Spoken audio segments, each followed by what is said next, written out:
Imagine you get reincarnated and your father is the future. Sounds fun, right? But to make it interesting, you're a girl. Meaning from the get-go, he deemed you fit for the streets. So with your rap game going strong, let's begin our recap.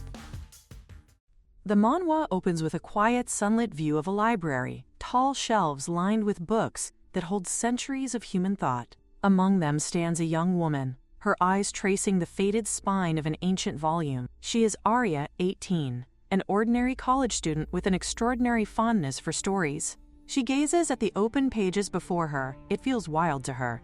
The idea that one can glimpse into the minds of people who lived and breathed centuries ago, their thoughts immortalized in ink. Her phone buzzes softly, a reminder of the world outside. Friends are asking if she wants to grab bubble tea, but she declines, her focus bound to the task before her. There's still research to be done for her thesis, and she refuses to let herself be distracted. Yet, as the minutes slip away, she drifts deeper into the written worlds before her. Books have that effect on her. They transport her across time and space, making her forget the boundaries of reality. Then, in a sudden moment of awareness, a thought crosses her mind. How did she end up reading something completely unrelated to her thesis again? She is supposed to be searching for research material, not wandering through random pages of forgotten lore. With a faint sigh, she starts flipping through papers and pulling out relevant sources. That's when her eyes catch on a particular book, one she doesn't remember picking up. Its cover is a deep shade of crimson, aged and elegant. The title gleams faintly in gold, Lunaris, the History of the Elven Kingdom. Arya tilts her head, curiosity sparking. It sounds like a work of fantasy, perhaps some old, mythic chronicle. As she begins to read, the story unfolds before her eyes. It speaks of King Cyrus, one of the Elven Kingdom's most formidable rulers. His rise to power had been swift and merciless. He crushed the rebellion left by his predecessor, doused the flames of war with an iron fist, and ushered in a golden age that elevated the Elven Kingdom to rival even the mighty Bull Empire. He was adored by many, yet feared just as much. But behind the tales of his triumphs lay the truth of a tyrant. Cyrus Jean Reinhardt, the 14th monarch of the Elven Kingdom, though remembered for his greatness, was a man of cruel convictions. He was a notorious misogynist. Under his reign, women vanished from positions of authority.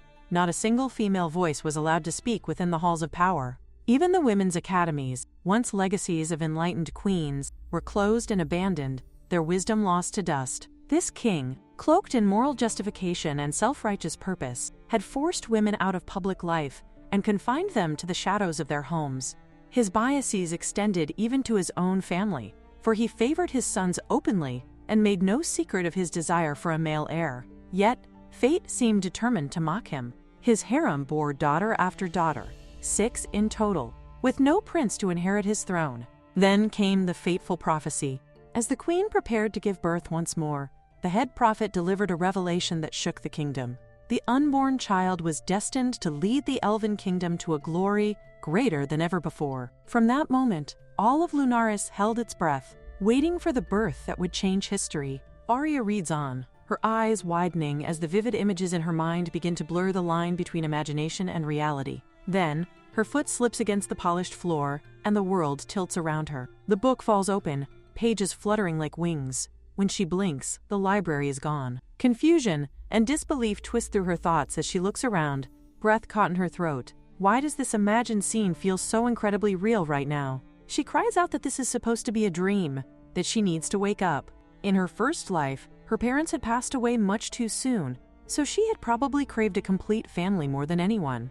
Perhaps she had even wished to have both parents in her next life? Tears fill her eyes as she hears someone announce the birth of another daughter. She is furious, thinking how she cannot bear to look at that ice-cold face. What a heartless jerk. It feels as though there is no turning back now.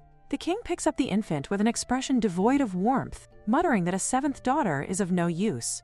As all of them seem equally clueless and delicate, she bursts into tears, screaming inwardly, "Wasn't he clueless and delicate too when he was born? What is wrong with him?" The king calls for Lucian, and coldly reminds the queen that the head prophet had foretold that this child she bore him would be the heir destined to lead the Elven Kingdom to greater glory. He orders her to remember that this little one is more his child than hers, and commands her to take Arya to the Tower of God. The Tower of God, a place where people are sacrificed to the gods. Anyone sent there has only one outcome, death. Though it is said that their souls find shelter with the gods, she cannot believe that he truly intends to do this. The queen falls to her knees, begging him to spare Arya. She knows she has disappointed him, but Arya is still their child. Her trembling voice pleads that if he cannot bear her presence, then at least send her far away.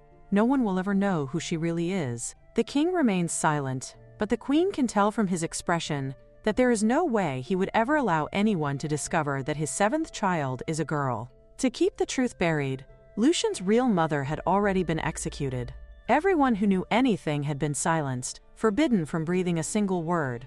Before leaving, the king warns the queen to make certain that he never lays eyes on the child again. Outside the palace, under the heavy shroud of night, the queen entrusts her newborn to a cloaked man. With tears streaming down her cheeks, she whispers to her sweet baby girl that she wishes her nothing but the best, and that they must never meet again. Just like that, Arya is sent away right after being born, her own father wanting her dead simply because she is a girl. Far from the capital, in the quiet outskirts of a small town, a mansion stirs with gossip. The maids whisper that the Baron has apparently brought home a child. They murmur among themselves that he already has 3 sons, and now he's gone and knocked someone up on the side. All men, they claim, are cut from the same cloth. They are mortified for the Weir family, pitying whichever poor woman has been abandoned and is suffering now. They say the Baron always seemed so upright and proper, but it turns out he's just another scoundrel. Poor Lady Catherine, she must be absolutely heartbroken. Goodness gracious. However, the Baron has already told his wife the real story. As the gossip spreads through the halls, a boy bursts into the room. It is Anar Weir, the second son of Baron Weir, 12 years old. He demands to know whether the maids are telling the truth. Lady Catherine scolds her son gently, reminding him that he is not a baby anymore and cannot simply blurt out whatever he hears. Beside them stands Muriel Weir, the eldest son, 15 years old, composed and calm. Without another word, he decides to take Anar outside. Near him is their youngest, Very Weir, only 4 years old, a mischievous little troublemaker who watches the scene with curious eyes. Finally, Baron Stephen Weir, 50 years old, gathers everyone in the room.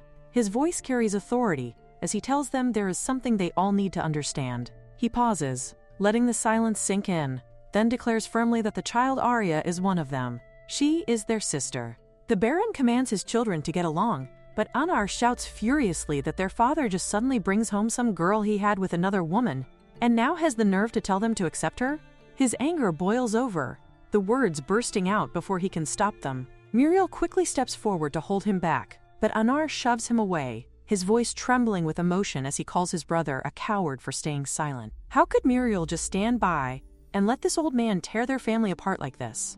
Muriel says nothing, his expression composed yet distant, though the tension in his eyes betrays how tightly he's holding his temper. Very, still too young to understand the weight of the situation, biggest concern is simple. Who exactly is this mysterious woman everyone keeps talking about? The Baroness finally raises her voice, demanding silence. She tells them all that she has already forgiven their father, so why are they still so angry? Her tone is firm, though her voice trembles faintly beneath the weight of exhaustion. Anar's fists clench at his sides. He protests that it's not fair. They should kick the Baron out and let him live with that woman if he wants to. His mother's eyes flash as she orders him to stop. From this day onward, she declares, Arya is part of this family. Whether they like it or not, they will treat her as such. But Anar's defiance only hardens. He tears himself away from Muriel's restraining hand and shouts that he refuses to acknowledge a homewrecker's child. He claims that the girl's veins carry the blood of a horrible woman, and that no matter what anyone says, she will never be his sister. The Baron sighs heavily and instructs Muriel to check on his brother. He doesn't want Anar doing anything reckless out of anger. Muriel mutters a cold, "Sure," before walking away, his gaze briefly flicking toward Arya, cold and distant, before he turns his back on her entirely. The Baroness watches him go with a troubled expression. It is clear that her sons cannot bring themselves to accept this situation. She quietly wonders whether they should really hide the truth from their children at all. After all, the town is already buzzing with whispers ever since the Baron returned with a baby in his arms. But the Baron insists that the less their sons know, the safer they will be. Let people say what they wish, it will all fade eventually. And so Arya stays with the Weir family. Though her brothers are not exactly thrilled about her presence, life in the manor begins to settle. The maids adore her, giggling as they bathe her tiny body, charmed by how cute and well-behaved she is. For Arya, however, being naked and completely at the mercy of strangers feels genuinely ridiculous. She keeps her composure, but inwardly, she can't help thinking that if she had known her birth would bring so much happiness and laughter to those around her, she would have felt far more grateful to have come into the world in this life than in the last. One sunny afternoon, the Baroness takes her out for a walk in the garden. The flowers are in bloom, and the air is warm and fragrant. Not far away, Anar is playing fetch with his dog, still nursing a quiet resentment in his heart. When he spots Arya and his stepmother nearby, a mischievous idea sparks in his mind. He throws the ball deliberately toward where Arya is and calls for his dog to fetch it. The Baroness moves quickly to stop the large animal from charging near the child, but in her haste, she stumbles and accidentally knocks Arya off balance. Both Anar and the Baroness freeze in horror as the little girl begins to fall. Everyone is angry at him. What on earth is he trying to do here? Arya is crying uncontrollably, her sobs echoing through the manor. Baroness tries desperately to calm her down, but it's all in vain. The maids, pale and frantic, gasp in horror at the sight before them. "Good heavens, is that a knot on her?" they exclaim, their voices trembling as they mutter that if she's really hurt, they can't even bear to imagine it. The very thought is too terrifying to consider. The Baroness rushes forward and kneels beside Arya, gently reaching for her. She asks if the girl is all right. Arya whimpers that it hurts like hell. The scene quickly shifts to the doctor's arrival. After a tense inspection, he finally declares that she's lucky. Miss Arya, he says, is perfectly fine. Just a few scrapes. Nothing serious. A bit of ointment, and she'll be good as new. But the Baron's expression darkens as he turns to Anar. Fury flashes in his eyes as he demands to know how his son could be so reckless. What if something truly awful had happened to Arya? And what about Lucky? Did he even stop to think what would happen to him if he got disciplined for this mess? Without room for excuses, he declares that Anar is grounded for the next 3 months. Muriel, standing nearby, narrows her eyes and calls him an idiot. Very trying to intervene, leans closer to his brother and whispers that he'll tell him a secret. That girl, Arya, is a total witch. She's not someone he wants to cross. He insists Anar is completely clueless. Muriel, startled by his words, demands to know how Yuri could possibly know that. Yuri waves his hands, panicking, insisting that he didn't do anything wrong. But Muriel's sharp tone cuts through the air as she warns him that if he used dark magic on regular people, he has no idea what kind of trouble he could land himself in. Very tries to defend himself, begging her to cut him some slack. He explains that all he did was use a tiny, low-level dark magic spell, just enough to give her a few boils. But here's the strange part. She's totally immune to all dark magic. If that's not the mark of a witch, then what is? Muriel can hardly believe what she's hearing. He's admitting to using magic, even if it was only a small amount, on a child. Meanwhile, on the other side of the house, Anar quietly goes to see Arya. At that moment, everyone else is still caught up in their worry and commotion, but perhaps she is the only one who really sees his face then. His expression is full of guilt and worry, his eyes uneasy, remorseful. He probably never meant to hurt her. He only wanted to tease this quote, to teach her a childish lesson. When Arya notices his anxious face, she smiles faintly, just to make him feel better. That small, gentle smile makes Anar's heart leap. His eyes widen with surprise, and before anyone realizes it, the two children are holding hands, their tension dissolving into shy warmth. The Baroness watches the scene and sighs with soft relief, saying that he was only being impulsive. Look at them now, getting along so well. But Anar's heart beats a little too fast as he looks down at her tiny hand in his. She's just a little kid, he reminds himself. Yet somehow that thought doesn't make the strange flutter in his chest go away. Arya tries to tell him that she's totally fine and not upset with him at all. She makes an effort to show that she isn't angry, even adding in her soft, childish voice that he's actually her favorite. Hearing this, Anar feels a strange warmth in his chest, something like affection blooming unexpectedly. Very watching from the side, can't help but notice the look in his brother's eyes. The boy is completely smitten already. He mutters that it's almost ridiculous how taken Anar is with her. And then, with a puzzled expression, he wonders aloud if Arya doesn't seem far too mature for someone who's supposed to be a newborn. Muriel quickly reminds him that he himself is far too mature for a 4-year-old, and that perhaps the world simply works in strange ways. The next day, Anar goes to his mother and asks if he can visit Arya again, not just for that day, but more often. It's become something of a habit. He comes to her side every chance he gets, always asking if she's awake, if she's smiling, if she'll play. One afternoon, the Baroness sighs and tells him that Arya is about to go to sleep, and it's best if he heads out for now. But Anar frowns and argues that his father already told him he's grounded for 3 months, so technically, he can't go anywhere anyway, and besides, he just wants to play with her. The Baroness, amused by his persistence, finally relents. She tells him to stay, but to make sure Arya doesn't roll off the bed and hurt herself. She warns him not to wake her up, because it took ages to get her to finally fall asleep. The Baroness watches for a moment, her expression softening as she sees how much Anar has warmed up to the little girl.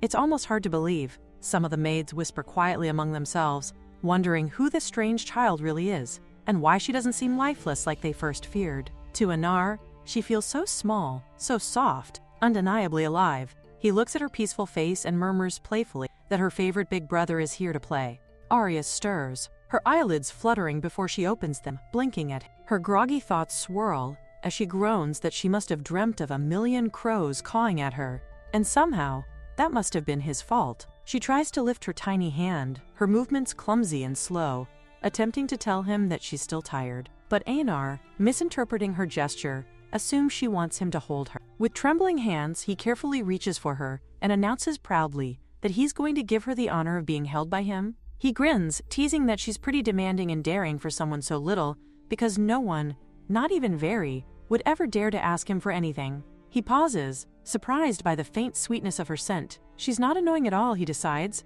In fact, she smells nice. Maybe she isn't so bad after all. Arya, meanwhile, is stiff with nerves, clearly terrified that he might drop her at any moment. She can tell that he has absolutely no idea how to hold a baby properly. His arms are awkward, his grip uncertain, and her tiny heart races at every small sway. It's uncomfortable, but she can't find the strength to protest. Anar gazes down at her proudly, declaring that he thinks she really likes him. He swings her lightly in his arms, beaming as he says her name aloud, Arya. Then, with smug satisfaction, he adds that she's got great taste, because he's definitely the best one in the Weir family. Arya, dizzy from all the movement, feels her head spin. The world tilts slightly, and she wonders how someone can be this reckless and still look so pleased with himself. But Anar, completely unaware, looks down at her and says that since she likes him so much, he'll just have to accept her. When the Baron quizzes his sons at the study table, Anar hesitates on the next question. He stares blankly at the options, unsure which one to choose, until Arya, sitting nearby, discreetly points at one of the letters with her tiny finger. Taking the hint, Anar blurts out the answer, B. To everyone's surprise, it turns out to be correct. He bursts out laughing, scooping Arya up with uncontained joy, declaring that she must be his lucky charm. His grin is wide, his tone full of disbelief and affection as he spins her once in the air, exclaiming that he actually got one right for once. Still, the Baron reminds him that his grades are in a terrible state and that he has a lot of catching up to do. The room feels lighter for a moment, but not for long. Little Very, frowning with puffed cheeks, crosses his arms and accuses Anar of cheating. He insists that Arya told him the answer, and then, with wide eyes, proclaims that she's a witch. The declaration makes Anar flush red with anger, his earlier joy vanishing in an instant. Before the quarrel can escalate, the Baron raises his voice to stop them. He tells Anar to go with Muriel and focus on catching up with his studies. Then he turns to Very, his tone sharp but controlled, and asks if it's true that he put a curse on his sister. Arya's eyes widen. She cannot believe what she just heard. Did that little brat actually use magic on her? She stares at him, completely baffled. Magic? Is that even real in this world? Her shock quickly shifts into fury. If he really did that, she swears she's going to tear him apart limb by limb. Vari's bravado falters immediately. His eyes fill with tears, his small hands trembling as he stammers that it wasn't really a curse. He just wanted her to stop crying, and it didn't even work. His voice cracks as he admits that maybe his magic isn't strong enough to hurt anyone, or maybe she has some kind of strange, resistant body. Arya stiffens. Her heart skips a beat, so he really did try something. That little brat. But his pitiful look only makes her more flustered. She points at him mentally, thinking, it's him. It's totally him. He's pretending to be innocent, but he's a good actor. When Very glares at her suddenly, her pulse quickens. For a split second, she wonders if he figured something out. Does he know she isn't from this world? The thought chills her, but she shakes it off almost immediately. Whatever the case, she's not afraid of him. Not one bit. If he wants to play with magic, Then she'll show him what an adult can do. But before that, she really needs to figure out what this so-called magic actually is. A group stand in a sunlit courtyard, and one of them is glaring daggers at another. Her tone drips with venom as she lashes out, demanding to know how the other dares to mouth off to her. She threatens that she'll call her brother to knock some sense into her. Then, with a cruel smirk, she scoffs that nobody wants the girl around anyway. She adds mockingly that perhaps she should call her brother to bail her out. Before sneering and twisting the knife further, she suddenly remembers aloud that someone like her, an orphan, couldn't possibly have brothers in the first place. But the taunting is cut short by a clear, commanding voice. Someone steps forward, voice steady and sharp. Who says Arya doesn't have brothers? The crowd falls silent. From the far end of the courtyard, 3 young men walk toward her, their presence calm, yet unmistakably protective. One of them, Anar, smiles softly at her, the familiar warmth in his eyes easing the tension that hangs over her. When she calls him brother, his expression softens further, and for a fleeting moment she feels safe. Then she blinks, and everything dissolves. She wakes in her bed. It takes her a moment to process it all. She really does have 3 brothers now. The thought feels unreal, almost whimsical. She sits up slowly, marveling at the absurdity of it. Still feels kind of wild to think about, she muses. I wonder if they'll actually be good-looking when they grow up. A smile tugs at her lips as she recalls their faces. Anar was so gentle in the dream. Muriel's kind of unpredictable, but Vari? No way he's turning into a good brother, she thinks with a quiet laugh. Her thoughts are interrupted. When the Baroness enters the room, she tells Arya to get cleaned up. Today, she needs to look especially pretty. They're going out. The household is already buzzing with gossip. At the Grand Manor, the maids chatter among themselves while polishing silver and arranging flowers. They wonder aloud if Lady Catherine is heading into town again for another long shopping trip. Word has it she'll be gone for a whole week this time. The staff sighs with envy. Everyone wants to be the one chosen to accompany her. Those who go always return with arms full of gifts, tokens of Lady Catherine's generosity. One maid leans closer and whispers the news that's sweeping through the estate. This time, Lady Catherine is taking Miss Arya along.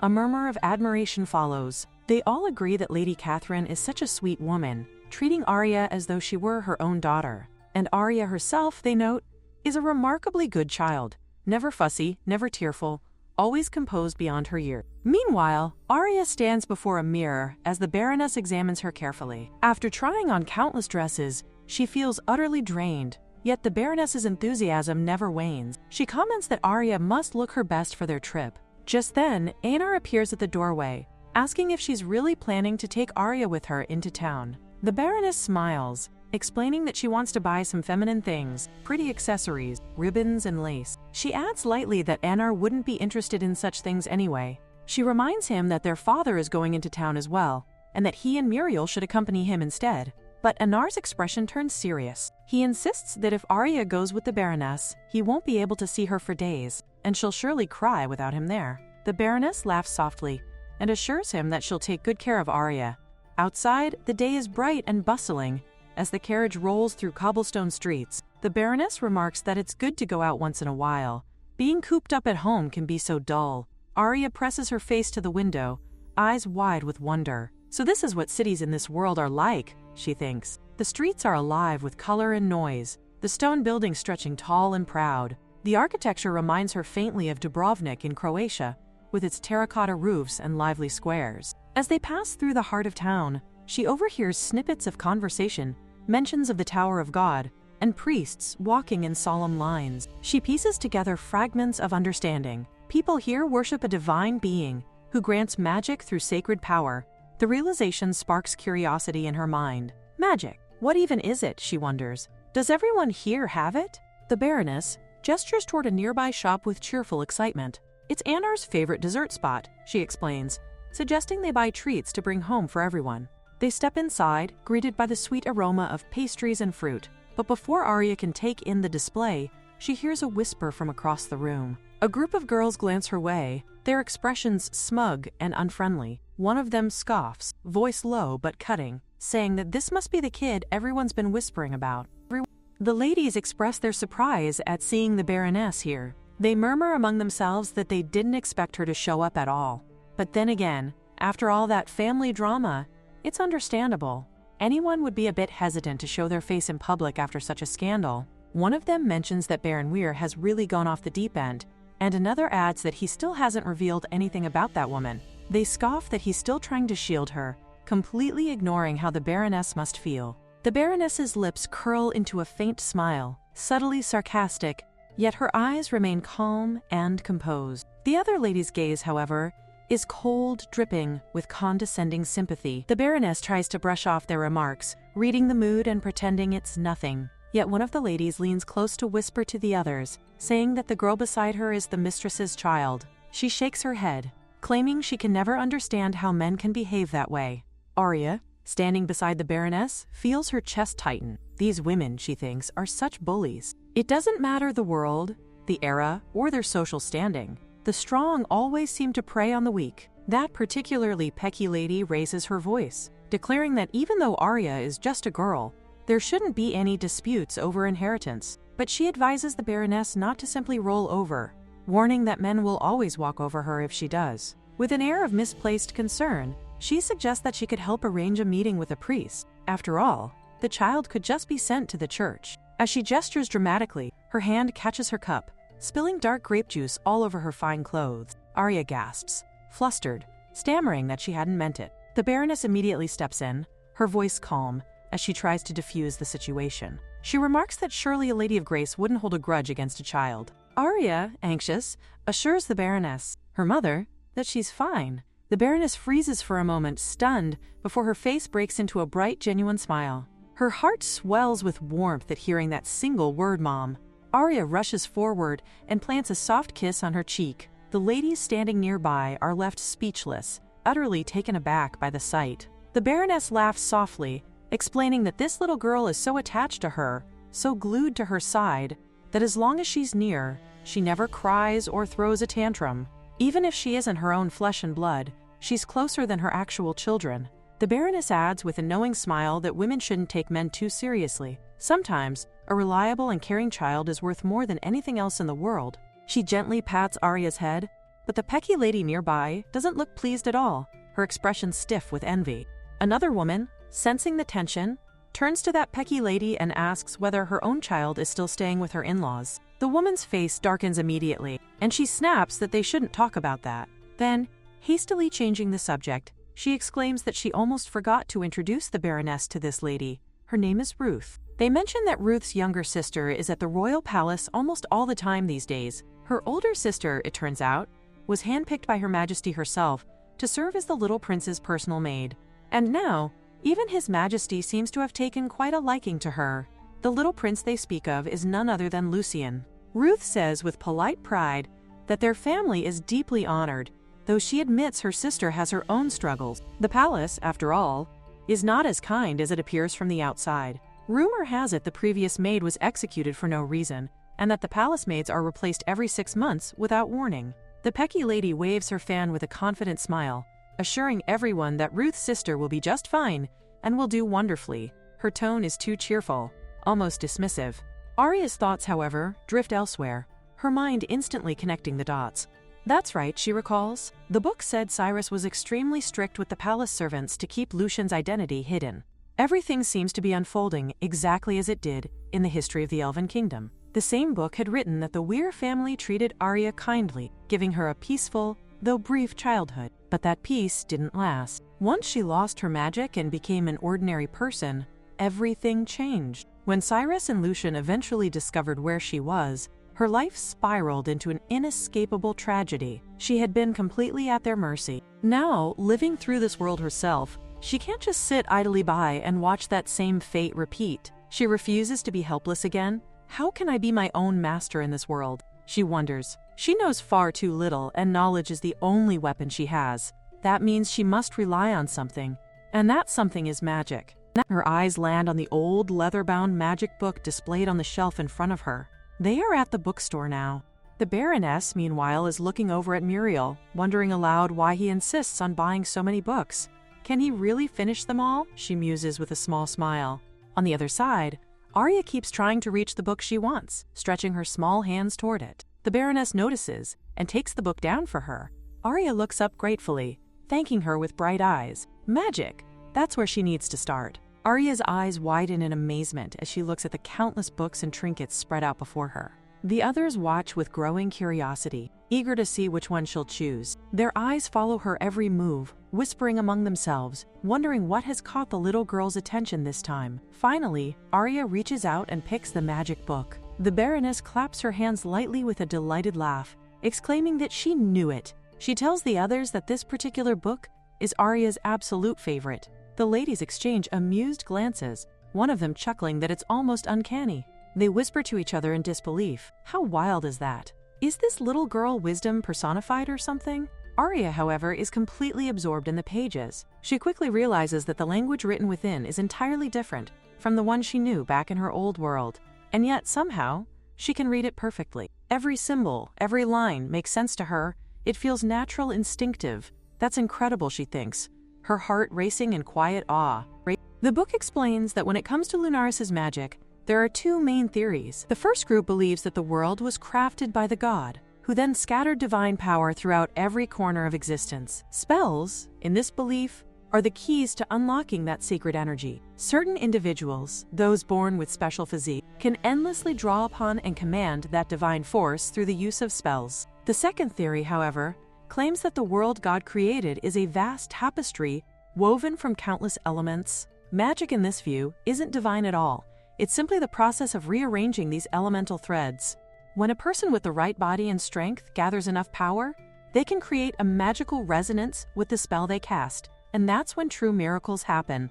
In short, the book concludes, anyone aiming to master magic must begin by learning spells. Like anything else, one has to start with the basics before moving on to more advanced forms. The maid tries to coax Arya away, attempting to distract her with a toy, but Arya doesn't even glance up. She's too engrossed, too captivated by the secrets of magic before her. The worst part about being a baby, she muses bitterly, is having no independence. It's beyond frustrating. Her eyes drift toward Muriel, who is seated by the window, silent and distant as ever. No one in this household dares to bother him. He carries an air of calm authority that keeps everyone at a careful distance.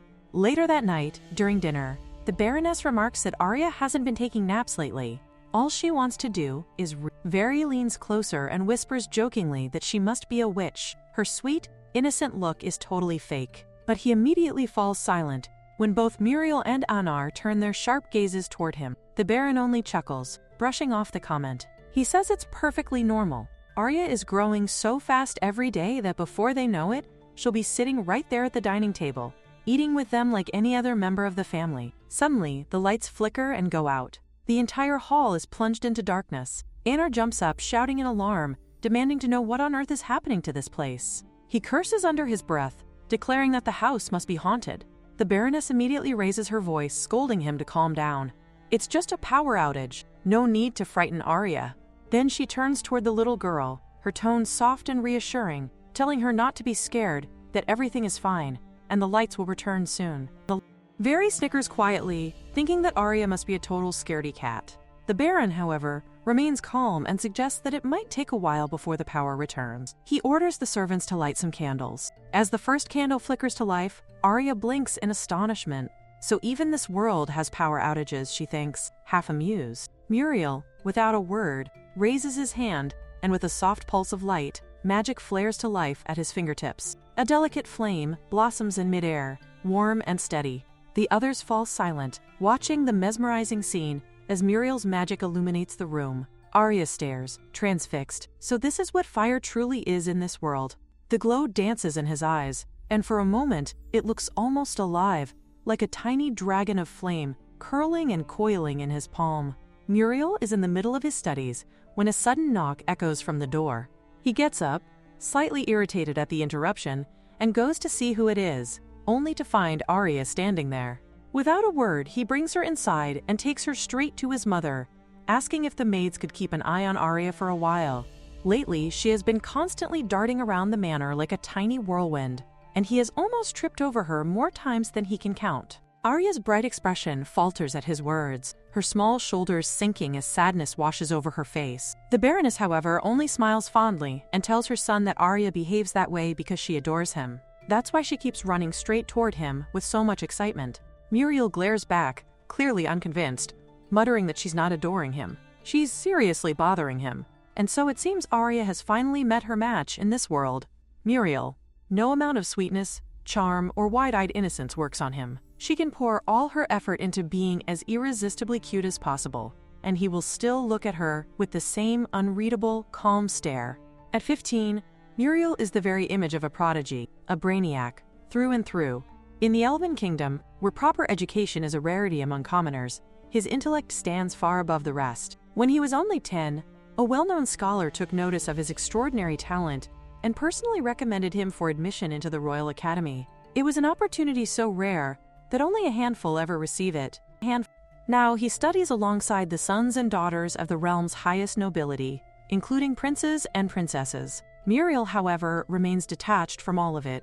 His world revolves around books, theories, and research. Everything else, people, emotions, trivial matters, barely registers in his mind. At the Royal Academy, Anastasia sighs in visible frustration while standing in one of the grand, gleaming corridors. She cannot believe she has to hand-deliver something to Muriel of all people. The place itself is breathtaking, yet the errand feels beneath her. Still, she makes her way toward him, clutching the folded papers in her hand. When she finally finds him, Muriel is, as expected, quietly focused on his notes. His posture perfectly straight, his expression unreadable. A young lady beside him, graceful and smiling, tries to strike up a conversation, casually inviting him to grab a bite later. But Muriel simply picks up Arya, who has been quietly sitting by his side, and tells them that he has to look after his sister. Both Anastasia and Anar stand frozen for a moment, exchanging looks of shock and disbelief once the lady walks away. After a brief silence, Anar finally asks why he lied. Muriel answers without hesitation that the girl he just turned down happens to be the Duke's daughter. But they can't afford to upset her. After all, a baron's family stands at the very bottom of the noble hierarchy, and Muriel and his brothers are the sons of Baron Weir. In a world ruled by titles and rank, that makes them the lowest among the highborn. Muriel, however, observes this reality with a calm, calculating gaze. He hadn't expected her, the Duke's daughter, to turn out to be such a surprisingly useful tool. Arya, meanwhile, can't help but worry what exactly he means by that, her thoughts clouded with uneasy questions about what he truly wants from her. At the Royal Academy, she attends class beside him, surrounded by rows of elegant desks and the quiet hum of magical energy. The instructor stands before them, robes rustling as he begins his lecture, his voice sharp and precise. He explains that when casting a fireball spell, the first step is to truly sense the elemental makeup of the environment, the humidity, the temperature, the subtle traces of energy in the air. Their spell, he says, will naturally adapt based on those conditions. Once that connection is made, they must draw the fire elements directly into their hand. The teacher continues, emphasizing that to truly master advanced magic, memorization alone is not enough. They must build a deep, structured understanding of multiple disciplines, chemistry, physics, mathematics, and even ancient elvish studies. Only by combining all of these can one become a genuine scholar of the arcane. Arya listens intently, fully concentrated for once. All her earlier efforts to win Muriel's approval through charm and playfulness have failed miserably. Yet now, by pure accident, she has achieved exactly what she always wanted, to be right by his side, learning together. When Muriel quietly pokes her arm to snap her back to attention, she blinks up at him, startled, but doesn't cry. He notices that small difference. She's growing stronger, even later. In the library, the same Duke's daughter who once flirted with Muriel approaches again. Muriel, ever composed, gives the same unchanging response, that he must look after his sister. During gym class, on a rare day off, Anar tries once more to bridge the awkward distance between his friend and Arya. He calls out that Arya actually wants Muriel to hold her. Muriel turns with his usual dry expression and asks, almost sarcastically, whether she personally told him that. Anar glares at him, clearly irritated by his lack of warmth, but Muriel simply walks off, unbothered. And so begins the next phase of Arya's journey understanding life in this new world, with its tangled mix of noble hierarchies, secret loyalties, and strange attachment. 5 years later, the Baron is seen sitting at his desk, pen in hand, composing a letter to the Queen. His handwriting is neat, formal, and deliberate. They hope this letter finds her in excellent health. The little princess is absolutely thriving. She's remarkably bright, eager to learn, and so kind-hearted that everyone who meets her is instantly charmed. She spends her days quietly at Muriel's side, lost in her books, yet she also loves running outdoors with Anar. She's full of life and energy, a true angel sent from above. They believe her grace and warmth are blessings of her sacred bloodline. They pray she will soon be reunited with your majesty once more. The Baron folds the parchment with care and hands it to the Baroness, instructing her to give it to the secret envoy for immediate delivery. He mentions that this might be the last letter they send for a while, as the situation in the capital has grown tense, and, more importantly, the Queen herself has told them to stop sending letters altogether. The Baroness tells him not to worry.